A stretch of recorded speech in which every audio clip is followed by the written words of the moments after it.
So there are some companies that install security systems and then they subcontract their monitoring to another state or another, sometimes even to Canada. So the challenge with that is that you have one company you call if you have a question about your system and a signal that came through, and another company you call if there's a service issue. So there's a disconnect between the monitoring station and the servicing. If you have a full service UL listed central station monitoring you, then your service department and your central station are talking constantly, looking at false alarms, reviewing those false alarms, trying to figure out what we can do to fix this issue that they're having.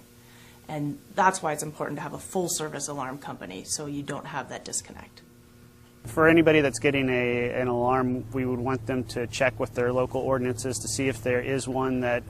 requires them to register their alarm with the local law enforcement agency. Not every law enforcement agency is going to have an ordinance, or not every city is going to have an ordinance, but they want to make sure that if there is one, that they're following all the proper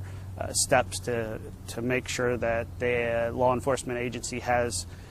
correct information so that if they do have to respond to an alarm, they know where they're going and who the contact is. One of the first steps that they would want to do is find out which law enforcement agency would be responding to their homes. A lot of times people live in unincorporated areas, and the best way to do that is to call who they believe is their responding law enforcement agency and make sure that they will be responding to their home if an alarm goes off. And then they would want to contact the responding law enforcement agency to see if there are any ordinances in places for false alarms.